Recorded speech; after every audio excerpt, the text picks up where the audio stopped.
sa tingin mo ay may flag content ka at hindi mo ito mahanap, ituturo ko sa iyo kung saan ko nahanap ang flag content ko. By the way, na-delete ko na po pala ito kaya hindi ko na siyang naalala na pwede ko pala siyang gawa ng video.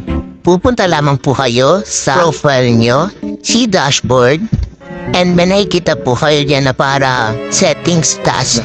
Professional dashboard. Pindutin lamang po ito at pumunta ka na profile recommendation and may kita nyo na po mismo dun kahit di po kayo magpindot na kung ano-ano dyan na meron po kayong flag content. Diyan po mismo may kita sa recommendable yung flag content nyo po.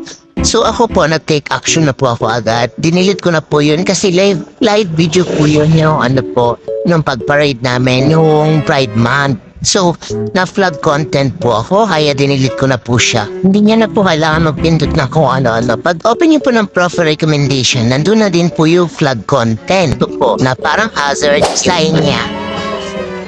So, hindi na po kayo malilito, kaya hindi niya na po kailangan mag-scroll ng iba-iba. Pero ako po, kasi sinecured ko po talaga yung account ko. So, nag-scroll na rin po ako. Tinignan ko po yung monetization, yung profile is recommendable. Pati na din po yung profile status ko. Chinek ko na rin to para sure na talaga na ready to earn na po ako. So mga ka-FB, check nating maigi yung ating mga pinapost na videos.